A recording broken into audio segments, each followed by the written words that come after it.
अस्सलाम वालेकुम स्टूडेंट्स, कैसे हैं आप? ठीक है जी बेटा। हमारे पास ये चैप्टर नंबर 2 चल रहा है, लेकिन हम उसके क्योंकि आपको टॉपिक तमाम समझा रहे हैं तो आज हमने सॉल्ट पढ़ना है। ठीक है, तो हम सॉल्ट के मुतालिक आपको बताएंगे। सॉल्ट बहुत इजी है और बहुत इंटरेस्टेड है, लेकिन आपने गौर से समझना है। सॉल्ट जो हमारा टॉपिक है ये है 2.3 टॉपिक, ये सॉल्ट। ठीक है, अब सॉल्ट में सिंपली जो आप जानते हैं, आपको ये मालूम है कि वो सॉल्ट जो कि हम खाते हैं उसे टेबल सॉल्ट कहा जाता है, लेकिन वो कैसे बनता है केमिकली हम आपको ये बताएंगे। और आप इनको जो हमने पॉइंट्स आपको यहाँ लिख के दिए हैं इन्हें आप नोट कर लीजिएगा, और बाकी यहाँ हम आपको बुक से भी बता रहे हैं। ठीक है, आपने यहाँ से क्या करना है, क्योंकि आपके एमसीक्यूज़ में आपकी बुक से ही रिलेटेड आएगा और उससे ज़्यादा एक्स्ट्रा नहीं आएगा। यहाँ आपको सॉल्ट का ये बताया कि सॉल्ट क्या है, एनाइन और कैटाइन से बनता है। मेन बातें हम आपको बता रहे हैं। मिनरल्स में से सॉल्ट जो है उसकी बहुत इम्पोर्टेंस है, और सॉल्ट जो है वो सी वाटर में पाया जाता है। इसके अलावा आपको वैसे भी पता है ख्योड़ा में इसकी बड़ी बड़ी कानें हैं। ठीक है, बड़े बड़े पहाड़ पाए जाते हैं। इसके बाद सॉल्ट क्या है, आयनिक ज़रूर है। आयनिक मीन्स के एनाइन और कैटाइन से बना है, लेकिन instead of hydrogen and hydroxide. इसके जो कैटाइन होगा वो हाइड्रोजन नहीं होगा, कोई और पॉजिटिव होगा, और एनाइन जो होगा इसका वो हाइड्रोक्साइड नहीं होगा बल्कि कोई और नेगेटिव होगा। ठीक है, फिर ये कि acid base combine to produce salt and water. हमें ये बात याद रखनी है कि एसिड बेस मिलकर क्या करते हैं, सॉल्ट एंड वाटर बनाते हैं। ठीक है, अब हमने आपके लिए कुछ पॉइंट्स नोट किए हैं, आप इन पॉइंट्स को लिखे हैं, आप इन पॉइंट्स को नोट करें और आपने एज इट इसको नोटिस में अपने रखना है और अच्छे से इसकी तैयारी कर लेनी है। यहाँ आपको बहुत सारे कॉन्सेप्ट क्लियर हो जाएंगे, आपको पता चल जाएगा एसिड क्या है और किस तरीके से एसिडिक सॉल्ट होता है, बेसिक सॉल्ट होता है, ये सब बातें आपको पता चल जाएंगी। ठीक है बेटा, आपने गौर से समझना है जी। अभी देखिए हमारे पास क्या है, यहाँ पर हमने आपके लिए लिखा कि सॉल्ट, बेशक आपको मालूम है कि सॉल्ट का, अब सॉल्ट में क्या है, salt is an ionic compound. एक तो ये आयनिक है। क्यों आयनिक है, क्योंकि इसमें एक प्लस एक माइनस है, तो ये आयनिक कंपाउंड है क्योंकि इसमें आयन है। आयन कौन से हैं, एनाइन है और कैटाइन है। अब यहाँ हम आपको बता रहे हैं आयनिक कंपाउंड है, क्यों, because it contain cation positive from base, positive ये बेस से लेगा, and A9 negative from acid, और नेगेटिव ये एसिड से लेगा। ठीक है, अब इसमें जैसा कि देखें आपके पास क्या है, हमारे पास अगर हम एसिड बेस को लेते हैं तो ये हमने यहाँ लिखा है, देखें ये रहा, आपको नज़र आ रहा है। यहाँ क्या है, एसिड से इसने क्या लिया, ये देखें कैटाइन फ्रॉम बेस। ठीक है, कैटाइन बेस से लेगा, पॉजिटिव बेस से लेगा। ये रहा सॉल्ट हमारा। सॉल्ट के पास आयन जो हैं दो हैं, एक एनाइन है और एक कैटाइन है। Mean salt has two type of ion, anion and cation. Now it is the positive, so cation, and it is the anion, and this cation is take from the base. Sodium hydroxide is base, and the anion is takes from the acid. Now chloride ion is taken from an acid. ठीक है, acid से और base से इसने क्या क्या लिया, दोनों चीज़ें ली हैं। अब इसलिए इसे हम क्या कहेंगे, सॉल्ट कहेंगे। दोनों इसके पास आयन है। There are the two type of ion. Now cation other than hydrogen means cation not hydrogen but other than hydrogen mean first group. Hydrogen जिस ग्रुप में रहता है, hydrogen lithium, sodium, potassium, rubidium, caesium, ये सब इसमें आ जाएंगे। Anion is other than hydroxide. Hydroxide से अदर मीन्स आप यहाँ हेलोजिन ले लें। -1 वाले कौन से हैं, हेलोजिन है, मीन्स आप हेलाइड ले सकते हैं। जिसमें फ्लोरीन, क्लोरीन, ब्रोमीन, क्योंकि हमारा सॉल्ट जो है उसमें आप देखें ये रहा क्लोरीन है, तो क्लोरीन क्या है, हैलोजन ग्रुप का है। ठीक है बेटा, समझ आई बात। इसके बाद है acid and base combine to produce salt and water. ठीक है, एसिड बेस क्या करेंगे, सॉल्ट एंड वाटर देंगे। अब यहाँ हमने आपको थोड़ी सी एक बात बतानी है जो आपको बुक में यहाँ हाईलाइट नहीं की है, लेकिन आपको पता होना चाहिए। बेसिक पॉइंट है, देखिए strong acid, strong base, both are, why is strong, because acid is the completely ionized, completely dissociate. This acid is the strong acid because having the one hydrogen and it dissociate this hydrogen and donate this only one hydrogen. ठीक है, इसके पास एक hydrogen है और ये एक भी अपना दे देगा। मीन से क्या है, ये सखी है। जो सखी होगा वो स्ट्रांग होगा, जो सखी है वो स्ट्रांग है ना। स्ट्रांग बेस, स्ट्रांग बेस के पास देखें क्या है, यहाँ पर हमारे पास, यहाँ हमने हाइड्रोजन की बात की, यहाँ बेस का क्या रीज़न है, हाइड्रोक्साइल बेस का पार्ट है, तो यहाँ एक ही हाइड्रोक्साइड है, ये वो भी रिलीज़ कर देगा, डोनेट कर देगा, आयोनाइज कर देगा, डिसोसिएट कर देगा। इसका एक ही मायना है तमाम अल्फाजों का। तो हम यहाँ क्या कहेंगे, now strong base, strong acid and strong base are completely ionise, therefore shown in one arrow means the irreversible arrow. ये एरो रिवर्सिबल नहीं है क्योंकि ये जो स्ट्रांग होंगे कंप्लीटली आयोनाइज हो जाएंगे और सोडियम क्लोराइड एंड वाटर बन गया। लेकिन आपने याद रखना है, यहाँ हमने देखें ये लिख दिया और यहाँ इसकी इक्वेशन है, यहाँ भी हमने रिटर्न में इसको लिखा है और फिर बाद में हमने इसकी इक्वेशन आपको बताई है। ठीक है, नाउ आपने इक्वेशन से समझना है कि क्या हो रहा है। यहाँ देखें इनकी इक्वेशन, हमने weak acid and the weak base. अब वीक एसिड और वीक बेस जो होंगे वो कंप्लीटली आयोनाइज नहीं होंगे। Weak acid and the weak base both are can not be completely ionise, but these are the partially ionise, means थोड़ा सा ionise होगा, and produce salt and water, same thing, and shown that the reversible sign, reversible को ऐसा भी दिखा सकते हैं और ऐसा भी दिखा सकते हैं, हमने दोनों आपको दिखाए हैं। ये कब रिवर्सेबल से दिखाया जाता है, जब दोनों वीक होंगे, because can not be completely ionise but they attains the equilibrium at a point, किसी एक पॉइंट पर दोनों इक्विलिब्रियम में आ जाएंगे। ठीक है, कम्प्लीटली आयोनाइज नहीं होंगे लेकिन इक्विलिब्रियम में आ जाएंगे। और ये हमने आपको एग्जाम्पल दी है। एसिटिक एसिड क्या है, acetic acid is a weak acid. Weak क्यों, देखिए इसके पास 3 और 1 4 हाइड्रोजन है, लेकिन ये कंजूस है, ये एक हाइड्रोजन देगा बाकी 3 अपने पास रखेगा।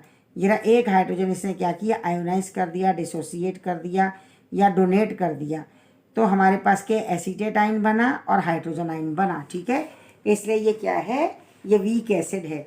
अब यहाँ है कि वीक एसिड और वीक बेस, ये आगे चल के टॉपिक है, और मेन बात अगर आपने याद रख ली तो माशाल्लाह आप बहुत अच्छा काम कर जाएंगे। आप देखें स्ट्रॉन्ग एसिड स्ट्रॉन्ग बेस ने क्या किया, न्यूट्रलाइजेशन कर दिया। ठीक है, यहाँ क्या होगा, इन्होंने न्यूट्रलाइजेशन कर दिया, means neither acid and nor base, दोनों में से कुछ भी ना बना। लेकिन यहाँ पर क्या होगा, वीक एसिड और वीक बेस जो आपस में मिलेंगे, ये रहा वीक एसिड वीक बेस, तो रिएक्शन करेंगे, पार्शली होगा, इक्विलिब्रियम मेंटेन होगा। और यहाँ पर आपने याद रखना है week acid and it's conjugate base. Weak acid क्या है, अपनी कॉन्जुगेट बेस बना लेगा, वीक बेस क्या होगी, उसका कॉन्जुगेट एसिड होगा, मेक्स बुफर सोल्यूशन, और ये मिलकर बुफर सोल्यूशन बना देंगे, इन्हें बुफर कहा जाएगा। बुफर में भी क्या होगा, Bofors pH is stable, buffer की पीएच भी स्टेबल होगी। अगर हम एसिड को स्ट्रॉन्ग करना चाहें या बेस को करना चाहें, अगर हम बीच में थोड़ा सा एसिड डाल दें या थोड़ी सी बेस डाल दें या वाटर को ऐड कर लें, तब भी बुफर ने क्या करना है, अपनी पीएच को चेंज नहीं करना, इट इज़ अनचेंज्ड, ये अनचेंज्ड होगा। और पीएच नॉट चेंज, पीएच इसकी चेंज नहीं होगी। ठीक है, हमें इस बात का याद रखना है कि इसकी पीएच चेंज नहीं होगी, इसने पीएच चेंज अपनी नहीं करनी। ठीक है, इसके बाद देखें यहाँ हमारे पास क्या है, अब यहाँ है टाइप्स ऑफ सॉल्ट। सॉल्ट की टाइप में हमने छोटी छोटी सी बात लिख दी जिससे कि आप बात समझ जाएं। एसिडिक सॉल्ट, अब ये एसिडिक क्यों बना, यकीनन इसका एसिड स्ट्रॉन्ग है। वो कहेगा भाई मैंने ही रहना है, तुम हट जाओ। स्ट्रॉन्ग ने क्या कहना है, मैं ही मैं हूँ, बाकी कुछ नहीं है।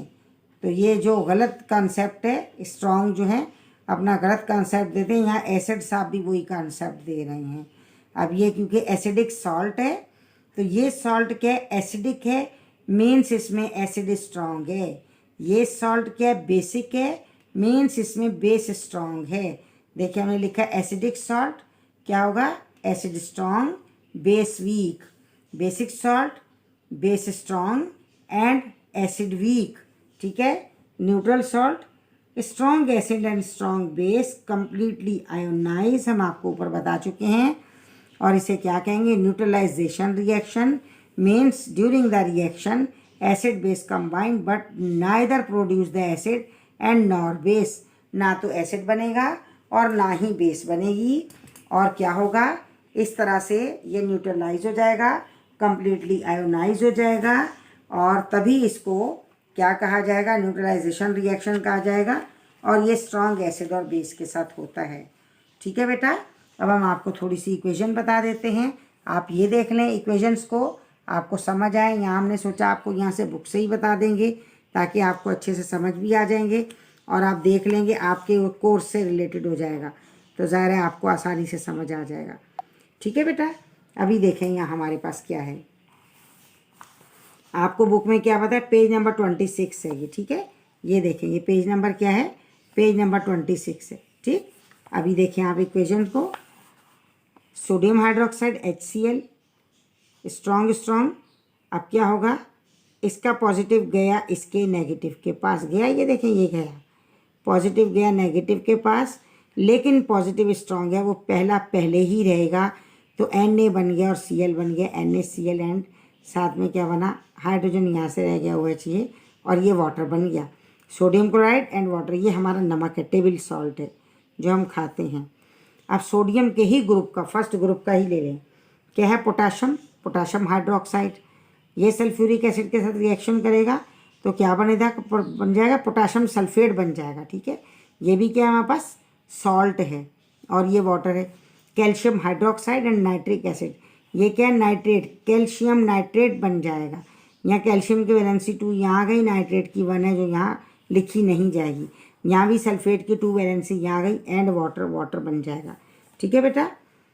इसके बाद ये रही प्रिपरेशन ऑफ सॉल्ट की प्रिपरेशन देखें। आपने याद रखना है कि ये क्या है, कैल्शियम हाइड्रोक्साइड, आप यूँ याद रख लें, कैल्शियम, पोटाशियम, बेरियम, और ये तो क्या हमारे पास सोडियम हाइड्रोक्साइड। इसमें इनका रिएक्शन किसके साथ किया है, एसिड्स के साथ किया है, और ये क्या बने आपके पास, ये सॉल्ट बने हैं और साथ में वाटर बना है। ठीक है, ये तो आपको जो एग्जाम में आएगा आप उसको आसानी से बना लेंगे, कुछ भी नहीं करना है। इसको स्प्लिट करना है, ये सल्फेट होगा तो कैल्शियम का सल्फेट बन जाएगा, पोटाशियम का नाइट्रेट बन जाएगा, बेरियम का क्लोराइड बन जाएगा, और यहाँ सल्फ्यूरिक एसिड में क्या, सोडियम का सल्फेट बन जाएगा। ठीक है, सोडियम सल्फेट बन जाएगा। अब यहाँ हम थोड़ी सी आपको इक्वेशन बना के दिखाते हैं ताकि आपको बात समझ आ जाए कि किस तरीके से बनी हुई है, आसानी से आप समझ पाएँ। ठीक है, यहाँ से हम ये इरेज कर लेते हैं और हम आपको ये बना के दिखाते हैं ताकि आप इसमें समझ जाएं कि इक्वेशन किस तरीके से बनती हैं। बहुत आसान है, इधर से उधर, उधर से इधर, बस जगह तो चेंज करनी है, वो आप आसानी से कर लेंगे। देखिए जैसे हमने यहाँ आपको बताया, अब आपने ये बात याद रखनी है कि हम ये स्ट्रॉन्ग वाले नहीं बल्कि हम ये बना लेते हैं। चले जी ऊपर से हम यहाँ से बना लेते हैं। देखिए सोडियम हाइड्रोक्साइड, एक ये हो गया बेस। ठीक है, और साथ क्या है, HCl, ये तो स्ट्रॉन्ग हो गए दोनों, ये ऊपर बना हुआ है हमने बता रखा है। इसके बाद सोडियम का दूसरा ले लें, पोटाशियम हाइड्रोक्साइड। ठीक है, फिर सेकंड ग्रुप का ले लें, कैल्शियम हाइड्रोक्साइड, पीरियोडिक टेबल का सेकंड ग्रुप, ये कैल्शियम हाइड्रोक्साइड, इसकी वैलेंसी आ गई। प्लस एसिड चेंज किए हैं, ये हाइड्रोक्लोरिक एसिड है, ये सल्फ्यूरिक एसिड है, और प्लस में ये क्या है, ये नाइट्रिक एसिड है, HNO3। अब आप गौर से समझिएगा, ये देखें किस तरीके से होगा प्रोसेस में, बस कुछ भी नहीं, इसका पहला इसके दूसरे के पास लीजिए, NaCl, हमने लिखा है NaCl, और प्लस सब में वाटर बनेगा। ठीक है, वाटर हम बार बार नहीं लिखते हैं, इसका प्लस ले जाए, पहला ले जाए दूसरे के पास, हमने लिखा KSO4, हम समझेंगे हमने सही कर लिया। नहीं, सही नहीं किया। सल्फेट की वैलेंसी 2 है जो पोटाशियम के पास आएगी। कैल्शियम नाइट्रेट हमने क्या किया, इसका पहला ले गए इसके दूसरे के पास, तो क्या बना, CaNO3 बना हमारे पास। CaNO3 ये तो हम कहेंगे सही है, लेकिन हमें वैलेंसी याद होनी चाहिए। कैल्शियम की वैलेंसी 2 है जो इसके पास आएगी, पहले से नंबर मौजूद होगा तो हम ऐसा करेंगे। ठीक है, ये हमारे पास इक्वेशंस हो गई। यहाँ से हमने एसिड, ये base acid, base acid, base acid और combined to salt and plus water, water सब में बन जाएगा। ठीक है, ये बात समझ आई। हमने आपको ये क्यों बताया कि आपको ये पता चले कि इक्वेशन किस तरीके से बनती हैं और क्या उसमें किया जाता है। नेगेटिव पॉजिटिव बेटा मिलेंगे। ठीक है, और वैलेंसीज के लेन देन से, फ्रेंडशिप के लिए होता है ना कि कुछ लेन देन, गिफ्ट क्या है, इनका वैलेंसी गिफ्ट है। ये एक दूसरे को वैलेंसी गिफ्ट दे देंगे, भाई आप ले लें, आप ले लें। ठीक है, हम इस तरीके से कर लेते हैं और अपना रिएक्शन कर लेते हैं। ठीक है, अभी इसके बाद क्या है हमारे पास, अब देखें यहाँ हम लिखते हैं कौन सा वाला, हम ये 2.3, अब ये वाला हम लिखेंगे सारा। कैल्शियम हाइड्रोक्साइड, ठीक है, कैल्शियम ऑक्साइड हमने लिखा, कैल्शियम है, आपको याद रखना है कैल्शियम ऑक्साइड है। फिर कैल्शियम के बाद क्या है, पोटाशियम हाइड्रोक्साइड है। ठीक है, फिर क्या है, बेरियम कार्बोनेट है। यहाँ में आपको थोड़ी सी बात बतानी है इसलिए हम लिख रहे हैं। और ये क्या है, सोडियम हाइड्रोक्साइड है। ठीक है, रिएक्शन इनके किससे होंगे, अब देखिए, अगर ये हमारे पास बेसिस है तो एसिड डाल लें, इसमें क्या होगा, जो इन्होंने डाला सल्फ्यूरिक एसिड है, इन्होंने क्या रखा है, HNO3 रखा, नाइट्रिक एसिड रखा, यहाँ क्या है, HCl रखा है। बैलेंस नहीं किया हमने इक्वेशन, बैलेंस करनी होगी आपको, बैलेंस कीजिएगा। सोडियम हाइड्रोक्साइड है और यहाँ क्या है, सल्फ्यूरिक एसिड है, H2SO4 हो गया ये। अब आपने बड़ी आसानी से बस खेल खेलना है, कुछ भी नहीं करना। इसका पहला इसके दूसरे के पास ले जाएं, इसका पहला इसके दूसरे के पास, ये पहला दूसरे के पास, ये पहला दूसरे के पास। हर एक में पहला प्लस होता है और दूसरा माइनस होता है, जो हम दिखाएंगे नहीं यहाँ पर। ठीक है, इलेक्ट्रॉनिक इक्वेशन में होता है वो CaSO4, हमने लिखा CaSO4, और साथ क्या है, प्लस वाटर, प्लस वाटर हमने लिखा। अब ये हमने सही लिखा, बिल्कुल सही है, दोनों की वैलेंसी 2 है, नहीं लिखी जाएगी। पोटाशियम नाइट्रेट KNO3, इसमें भी दोनों की वैलेंसी 1 है, नहीं लिखी जाएगी, plus water. Barium chloride, Ba लिखें, बैरियम और क्लोराइड, बैरियम की वैलेंसी 2 यहाँ आ गई, एंड प्लस वाटर। यहाँ सोडियम और sulphate, sodium and SO4 sulphate, sulphate की वैलेंसी 2 इसके पास आ गई, एंड प्लस में क्या होगा, वाटर होगा। ठीक है बेटा, इस तरीके से होगा। हमने एक ही सीक्वेंस पर हम चलते रहे, अब आपने थोड़ी सी मेरी बात को गौर से सुनना है। ठीक है, जो हमने चेंज है वो हमने आपको दिखा नहीं, अब हम दिखा रहे हैं। अब आप यहाँ से देखेंगे, हम रेड पेन लेते हैं, रेड मार्कर, कि यहाँ से क्या बचेगा और किस तरीके से बचेगा और क्या बनेगा। अब आपने बात याद रखें, क्योंकि यहाँ वाटर नहीं बनेगा, हमने एक ही सीक्वेंस पर आपको चला। अब ये देखें यहाँ क्या है, रिमेनिंग हमारे पास क्या है, हमारे पास CO3 है, एंड प्लस यहाँ से हमारे पास H है। तो अब आप देखिए अब क्या बनेगा। अब आपने क्या याद रखना है, जिस दिन से दुनिया बनी कार्बन भी मौजूद है और हाइड्रोजन भी मौजूद है, और ऑक्सीजन की फ्रेंडशिप तो इसके साथ भी है और इसके साथ भी है, इसलिए इसने कभी भी फ्रॉड नहीं करना। इसने हमेशा कहना है भाई मैं दोनों के साथ हूँ। तो यहाँ जब ये बाइकार्बोनेट बच जाएगा, मैं फील होगा HCO3। ठीक है, वैसे भी आप देखें, आप लिखें HCO3, तो ये क्या हमारे पास रेडिकल है। ठीक है, तो यहाँ क्या होगा, कार्बन डाइऑक्साइड बन जाएगी और प्लस वाटर बन जाएगा। ये याद रखें, जब आपको ये नज़र आए ना कार्बोनेट और यहाँ से हाइड्रोजन बन रहा है, तो हमेशा कार्बन डाइऑक्साइड एंड वाटर बनेगा। ठीक है बेटा, ये हमने आपको इक्वेशंस बता दिए हैं। इक्वेशंस के बाद अब देखते हैं हम इसमें कौन सी चीज़ रह गई। बुफर देखें, हम आपको बता चुके हैं, ये रहा, ये बुफर है। बुफर अगर आप देखेंगे, बुफर में उन्होंने यहाँ आपको वही बात बताई है कि एसिडिक और बेसिक होगा, एक स्ट्रॉन्ग होगा। ठीक है, इसमें दोनों वीक होंगे, ऐसा नहीं है स्ट्रॉन्ग है, इसमें दोनों वीक हैं, तो इस तरीके से होगा। दूसरा आपने ये स्केच याद रखना है, इसमें देखें क्या है, acid base and salt, there is pH scale to measure how acidic, how basic and the substances। उन्होंने कहा स्केल से आप नापेंगे और देखेंगे किस तरीके से एसिडिक है या ये बेसिक है। अब इसे पढ़ते हैं, there is pH scale ranges, pH scale की रेंज है 1 to 7 डिस्क्राइब एसिडिक, ठीक है। 1 से 7 तक, 1 से 7 तक एसिडिक होगा। 7 to 14 डिस्क्राइब बेसिक, ये बेसिक होगा। 7 न्यूट्रल है। अब 1 क्या है, बिल्कुल स्ट्रॉन्ग, वेरी स्ट्रॉन्ग एसिड है। 14 क्या है, वेरी स्ट्रॉन्ग बेस है, ठीक है। न्यूट्रल क्या है, आगे चल के न्यूट्रल में से he can be determined by indicator के जरिए मालूम किया जाएगा। इंडिकेटर होते हैं हमारे पास लिटमस पेपर। लिटमस पेपर में रेड लिटमस आता है और वाइट लिटमस आता है, ठीक है। Sorry, blue. रेड लिटमस और ब्लू लिटमस। ब्लू इसमें नज़र नहीं आ रहा, यूँ इसलिए मुँह से ऐसे निकल गया, दिया ही नहीं है इन्होंने, शाबाश है। रेड लिटमस और ब्लू लिटमस ऐसे होगा, ठीक है। इन्होंने एक इंडिकेटर नहीं दिए, इंडिकेटर आगे जाके शायद ये दे दें।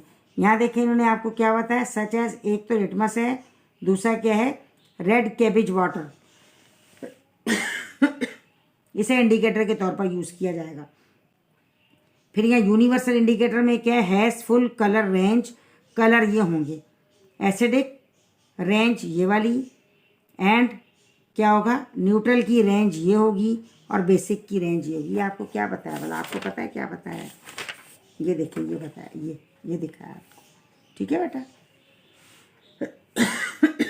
इसके हमने आपको MCQs भी करवा दिए हैं, बुफर भी बीच में आ गया है, और अब रह गए इसके यूजेस सॉल्ट के। ये बिल्कुल कॉमन से आपके घर में इस्तेमाल होता है और हमारे पास समंदर में पाया जाता है। पानी पूरे सिंध में नमकीन है तो वहाँ भी पाया जाता है। Harmful effect of acidic rain, ठीक है। और क्या है, स्टमक एसिडिटी। स्टमक एसिडिटी क्या होती है, स्टमक में कौन सा एसिड है, HCl है, ठीक है बेटा। ये चैप्टर हमारा क्लोज हुआ। अब आप क्या करेंगे, यहाँ से 2-2, 3-3 ये जो टॉपिक्स हैं इनके डेफिनेशन है, समझेंगे, ये याद कर लीजिएगा। और ये पूरा याद करें तो आपको पूरे चैप्टर का एक तरह से समरी आपको आ जाएगी अच्छे से। छोटे छोटे टॉपिक हैं वो सारे कवर हो जाएंगे, ठीक है बेटा। अपना बहुत ख्याल रखिएगा, अच्छे से पढ़ें, याद करें। ओके, टेक केयर, अल्लाह हाफिज़।